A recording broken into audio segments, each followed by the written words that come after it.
Icandelo lezokhenketho kwaMhlanga eMpumalanga likhwanqasekile sesehlo. Elicandelo lithi esehlo sivuselela inxalabo yokhuseleko lwabakhenkethi kule ngingqi neze inxalenye yengxubakaxaka yolwaphulo-mthetho kweli.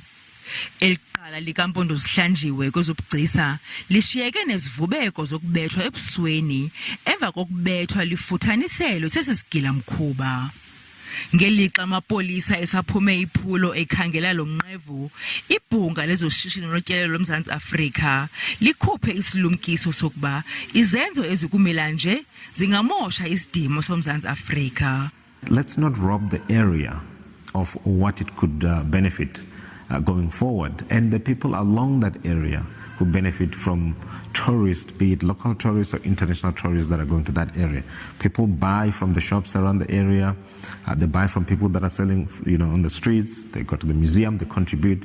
That money circulates within the economy. So it's very important that we keep in mind that this type of things does hurt our economy, does hurt our brand. uShibengwa ukholelwa ukuba kubalulekile ukulondoloza imizobo kunye negalelo likaMahlangu kwicandelo lezobugcisa. Ngo-2019, eli candelo libe negalelo le-6% kuqoqosho lweli.